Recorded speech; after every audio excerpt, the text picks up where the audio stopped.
All right, so now in the series of Life with Neil, I have with me somebody I've known for, I count back almost 20 years, John Ferland, who is currently president and CEO of Ocean Renewable Technologies, right? ORPC. Ocean Renewable Power Company, ORPC. Right. Yep. I kind of looked for the technologies thing and I found something else, but you're a technology company. There's no question about that. But I first met John many years ago when I was launching a manufacturing company, and John was heading up the main center for enterprise development, and in the incubator. And John was an incredibly patient and nurturing person as we took this company literally from the garage into its first little commercial space. But John's gone on to do some really fascinating things and is really doing something really important in the world in his company, ORPC. I wanted to actually bring that and share it with people, as I've been doing with other people, and sharing things that I think are really key to know about. So before we sort of get going into ORPC and what you're doing there, John, let's just sort of talk a little bit about how you got to where you are today. And one of the interesting things I have is how somebody who majored in, had a BA in journalism, went to a master's in marine affairs. So how did we get here, John? Just tell me a little bit about it.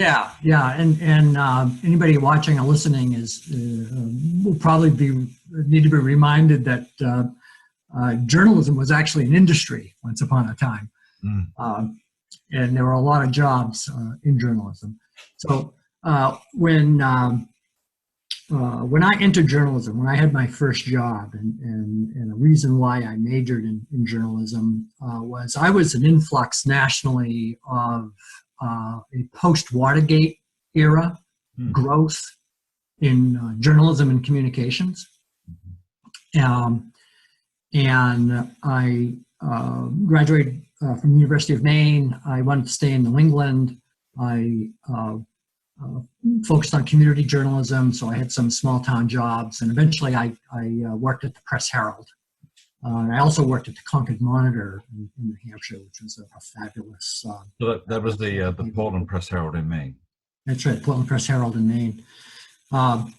So the long and short was I was in journalism 10 years, and towards the tail end of that, in Portland, I got assigned to write a series of stories about the Portland waterfront, which was going through a lot of changes from a real estate perspective and industrial investment. Beth Ironworks built a shipyard, as an example. And, the ferry system was upgrading, and there was a marine science component to it all. I was fascinated by it, and I kind of made that beat, so to speak, my own.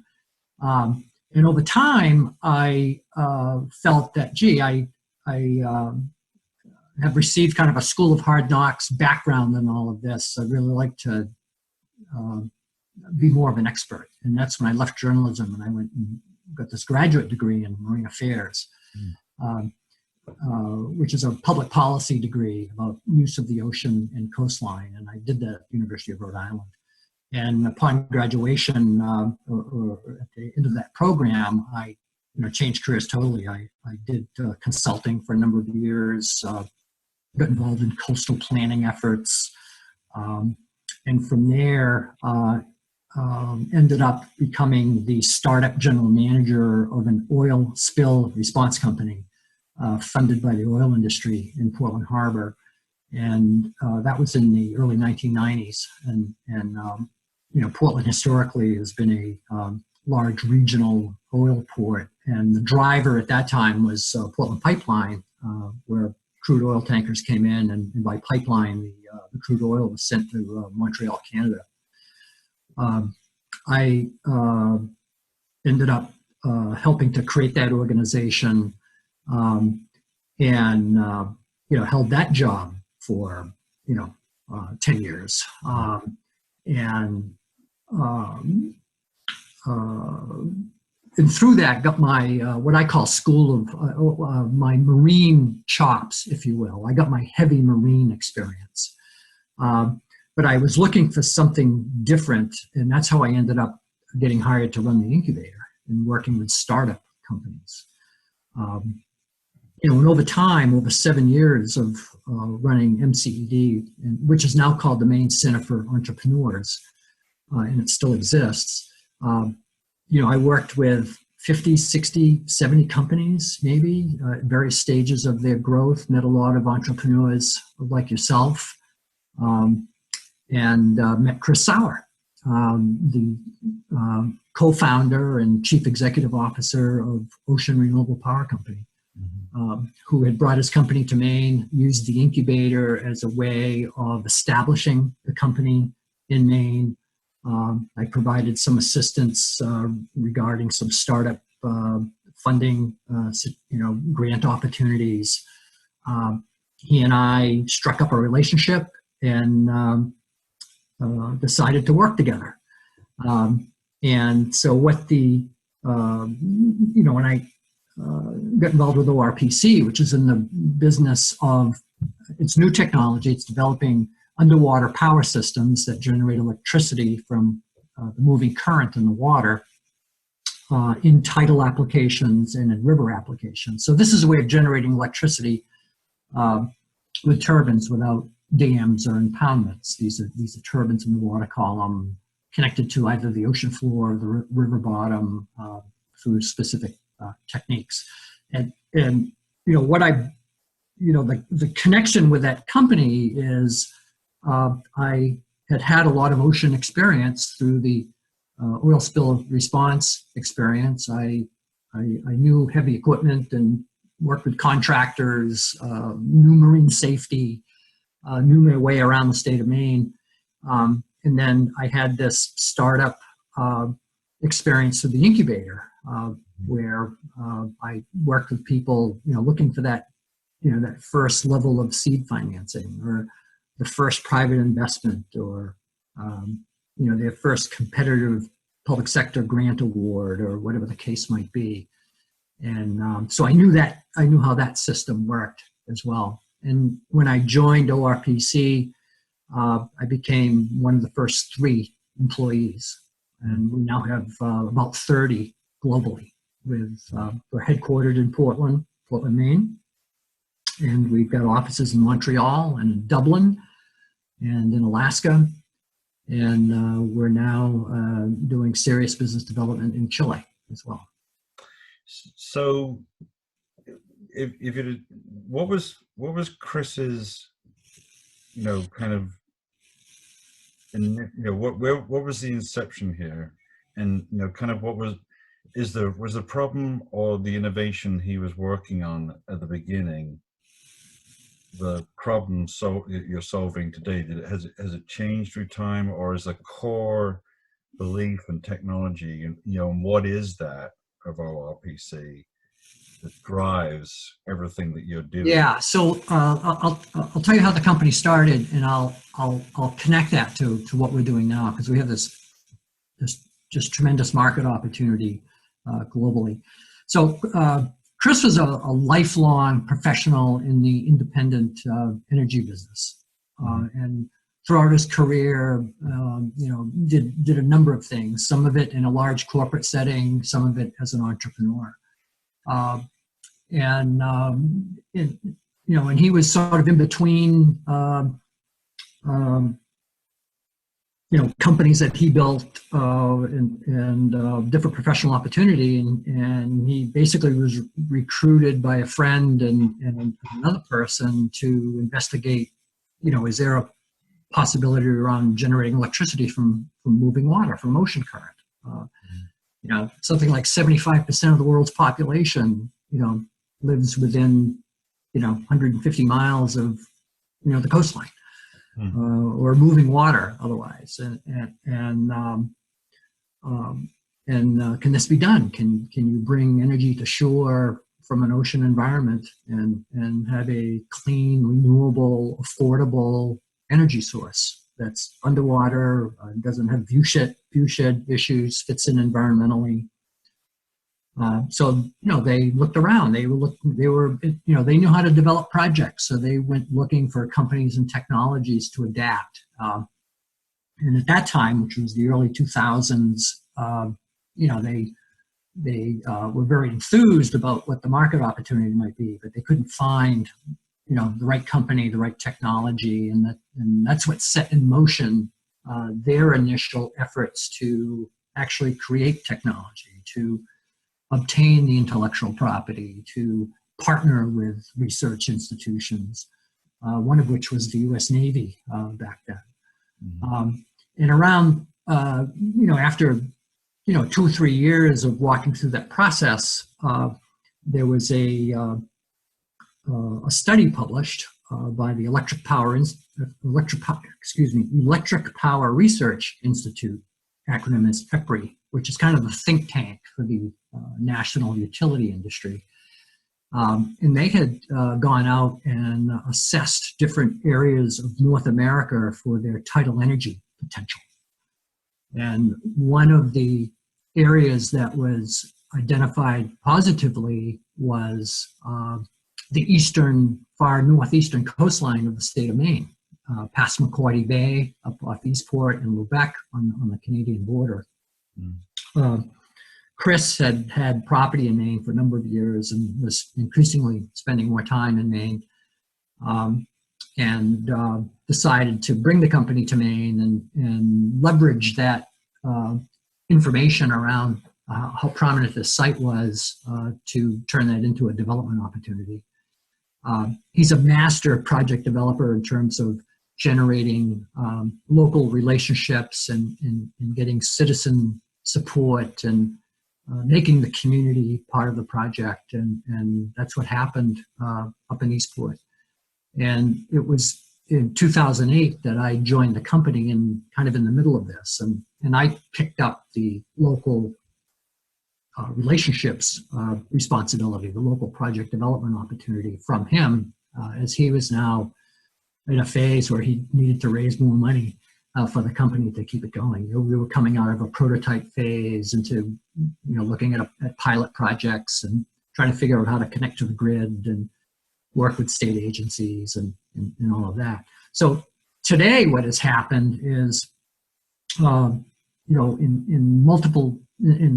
the course of many years and using Maine as our R&D site, and developing component parts and testing them and component systems and then full systems, we have found a market pull for our technology, and it's in remote regions of the world that are on diesel microgrids. So here's the market metric. There's over 2 billion people globally who either have no access to electricity or pay an incredibly high price for it, or only have it intermittently. And 700 million of them are on these diesel microgrids, not connected to anything else. They're too far away. Some of them you can only reach by plane or water. And in North America, these places are in Alaska, and they're in the northern latitudes of Canada. They're also in South America, Asia, Africa, but we need to start where we can get into the market first, and for us, that's in North America. So we have a working project in an indigenous village in Alaska, the village of Igiagig.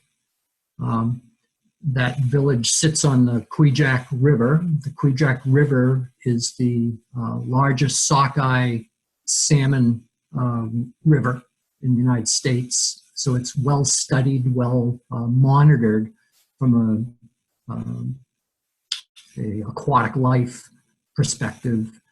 And we have worked with the relevant natural resource agencies to do the proper monitoring and documentation. And through our demonstration projects there, we have shown that we don't have an impact on the fish resource. In fact, in 2015, there was over a million fish that swam by the machine during one period of time. The time of our project corresponded with the last bit of a migration run. And so now we're continuing to prove that point that we fit in. And so we have a multi-year project up there that involves installing a new microgrid system with smart grid controls and electronics, integrating energy storage systems, and then our underwater power system, our RibGen power system, becomes the baseload system for the village, allowing them to reduce diesel use by 90% and relegating the diesel to a backup or emergency peak supply. And then we'll eventually have 2 devices in. So there'll be 2 devices providing baseload with storage, with the smart grid setup, and then the diesels will take a back seat. So there's a number, just because of, I had a fairly deep dive in sustainability prior to what I'm doing now.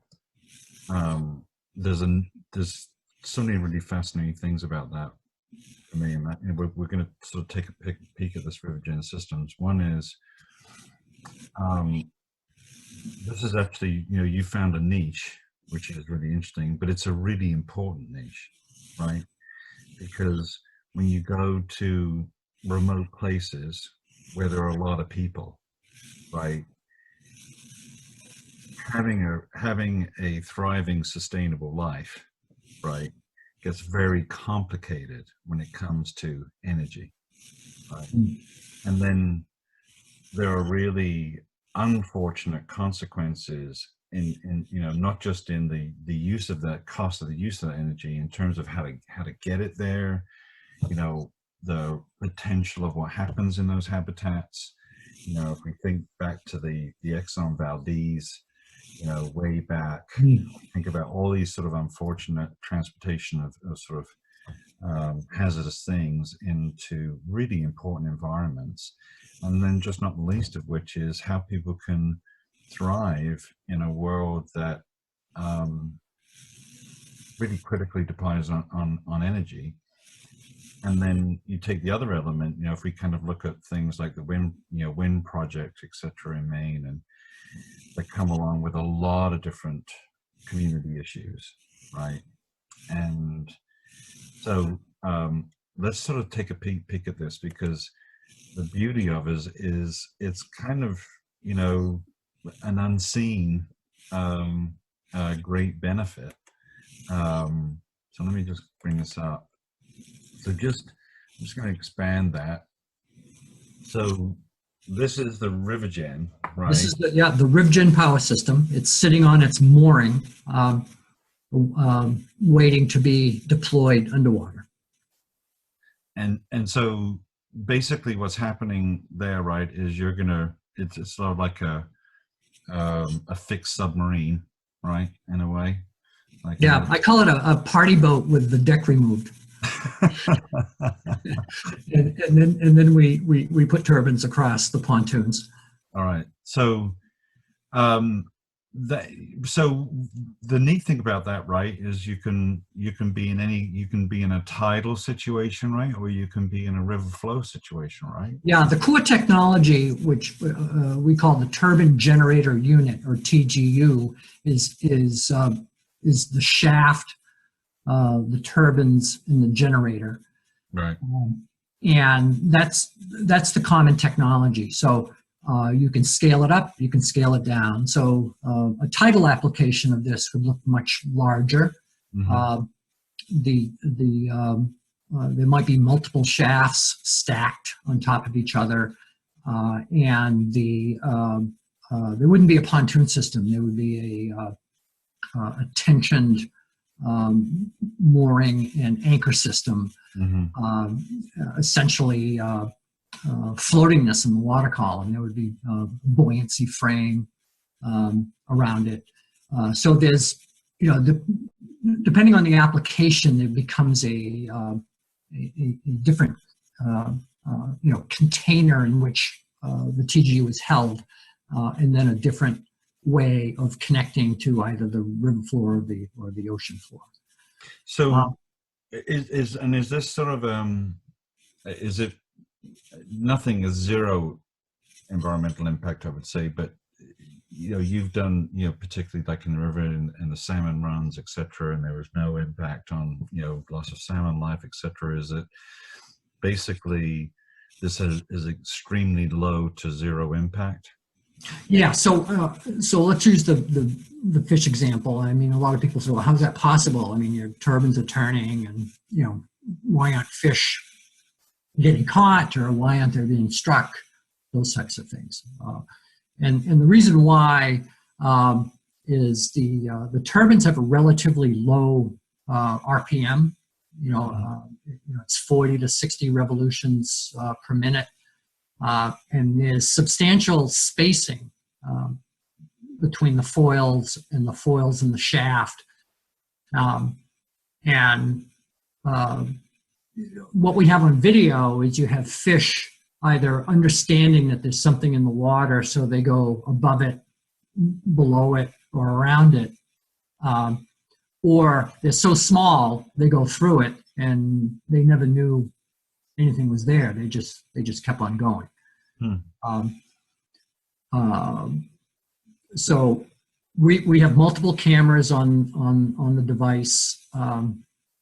There's different hydroacoustic methodologies periodically as well used. This project happens to be monitored very heavily because there's great interest by the state agencies, by the university system, by one of the federal laboratories out in the Pacific Northwest, primarily because the data set is so terrific. So many, the abundance of fish is great. And then there's the turbine, and you actually get to see what's happening. We're very public with our sharing of environmental data, and how that works out in the research community or the regulatory community, and either publishing or further educational training or better understanding of the science, then that's great. We're supporting that.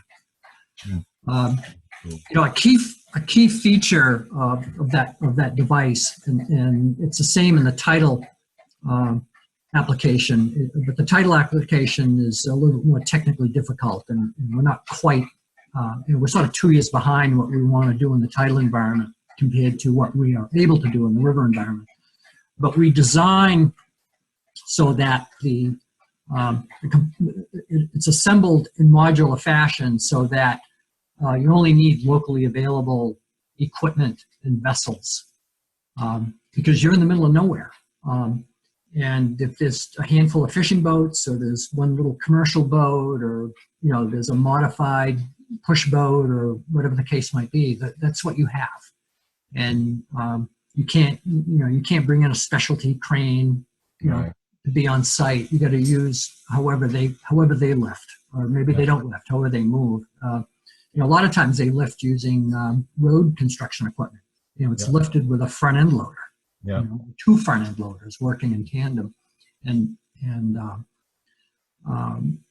so part of the appeal to the community is, yes, there's this effort to move to a sustainable renewable energy pathway that has the base load power, so you can actually bring on other more intermittent renewables as well, like solar and wind.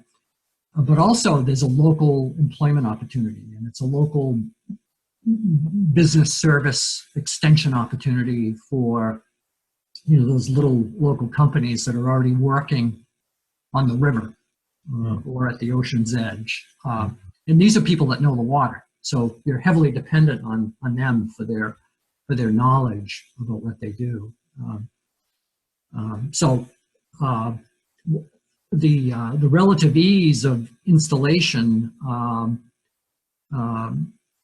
it enables the community to then be the operator of that system. and to know how to retrieve it and maintain it and inspect it and so on. So the project in Nigiagig becomes our template about how this can be, and there's a lot of interest in the Nigiagig experience among other similar type communities in Alaska and in Canada about how this is done, and how do you get your village to have enthusiasm about converting to this type of energy production, and getting comfortable with what is now new technology, but it's only going to take a couple of active projects to turn this into something that is more broadly used in the marketplace.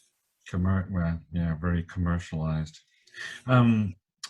Just so sort of you're coming down to the end, why, John, a couple of questions I had. One, which is, what's in the foreseeable future? And, is that, you're now in, right? And 30 employees, and seemingly not endless in the foreseeable market and places you could go, given the population you were talking about. So what's in the foreseeable future? So it's an interesting question, because we're at this inflection point in this time of transition and pivoting to a new type of company. Mm-hmm. So in the past, a lot of the investment dollars were focused on product development and providing matching funding for public sector R&D grants, and doing pilot projects and demonstration projects and specific technology projects related to the device. And now we're becoming a sales and services company with lease financing available for the customer. Right. It's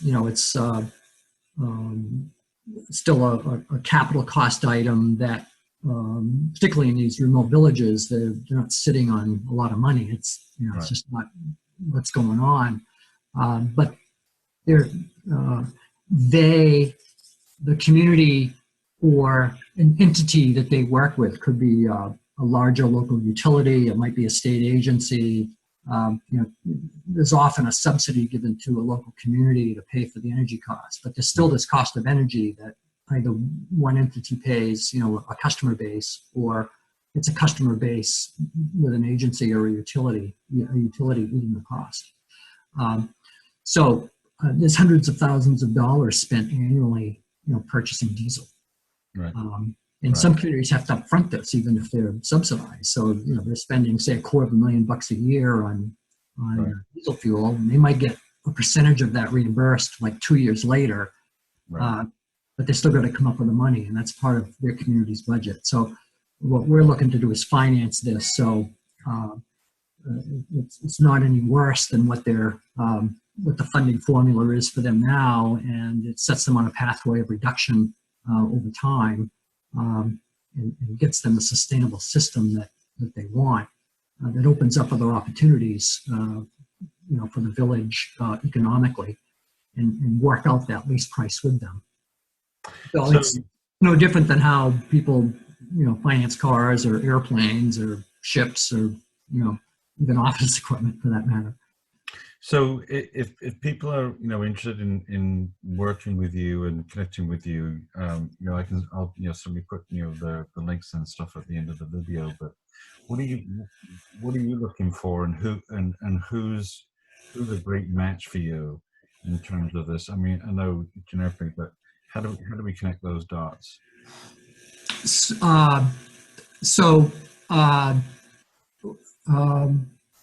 a good question too.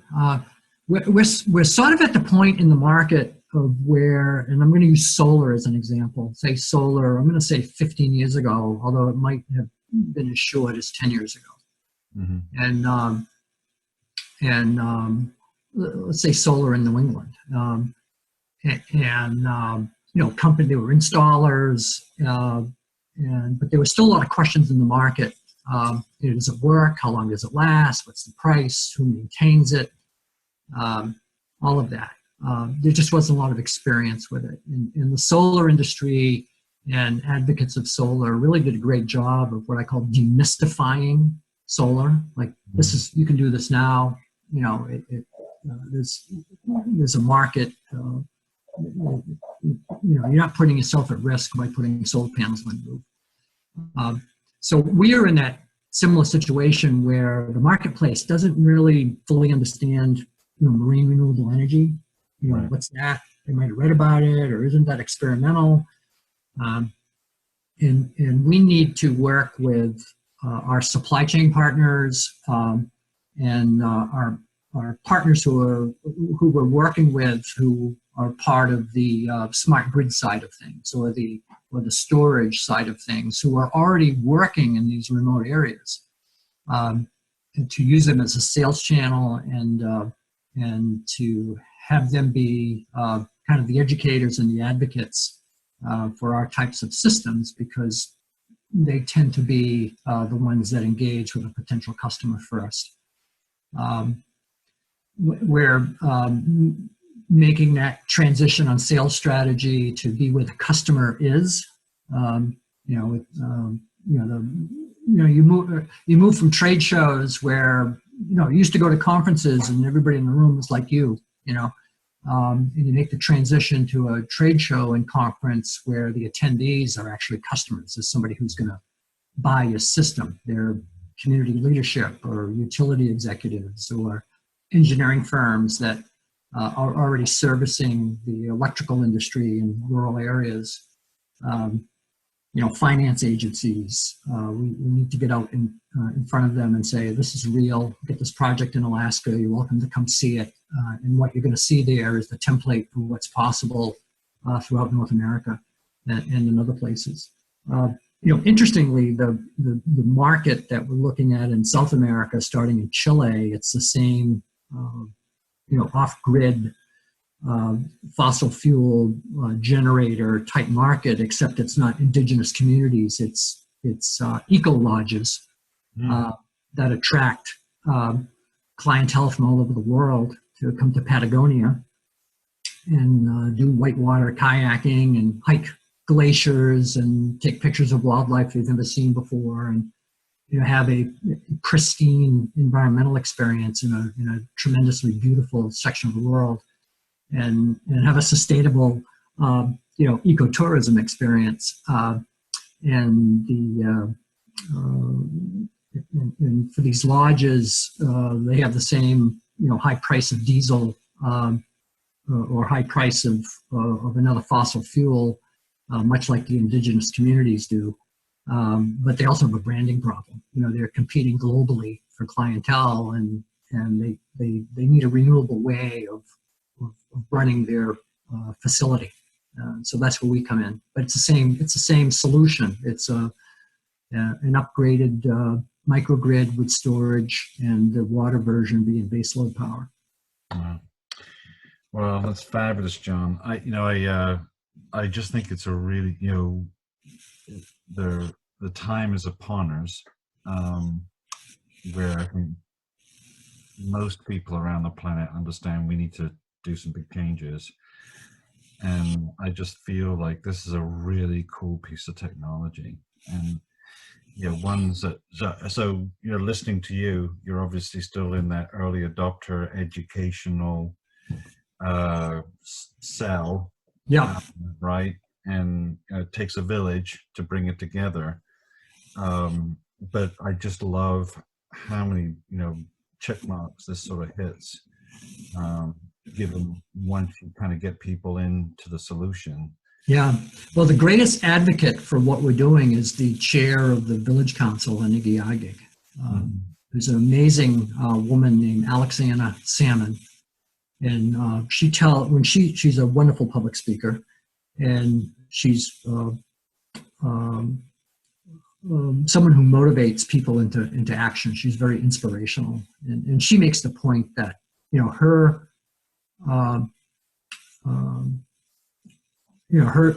tribal roots go back hundreds, if not thousands of years, and the people of Igiagig over time have lived sustainably on Earth. for that long a time. And it's been in the last, 50 years that it's gone downhill in a hurry. And sustainability for them means many things. It means healthcare, it means education, Mm-hmm. it means food supply, Mm-hmm. but it also means energy. And it's a culture where the river is spiritual. It provides sustenance. It's subsistence fishing for them. It's clean water for drinking, and it can be an energy source as well. And it just fits with how their culture views how they fit on Earth and how Earth provides for those who take care of the Earth. And the challenge in her mind, as she talks to other villages, is it's having the village have the confidence to take the step.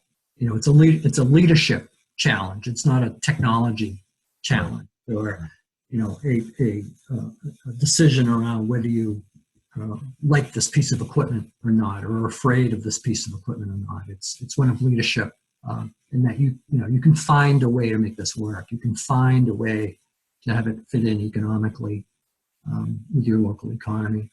And so when she speaks, she makes a big impression on people.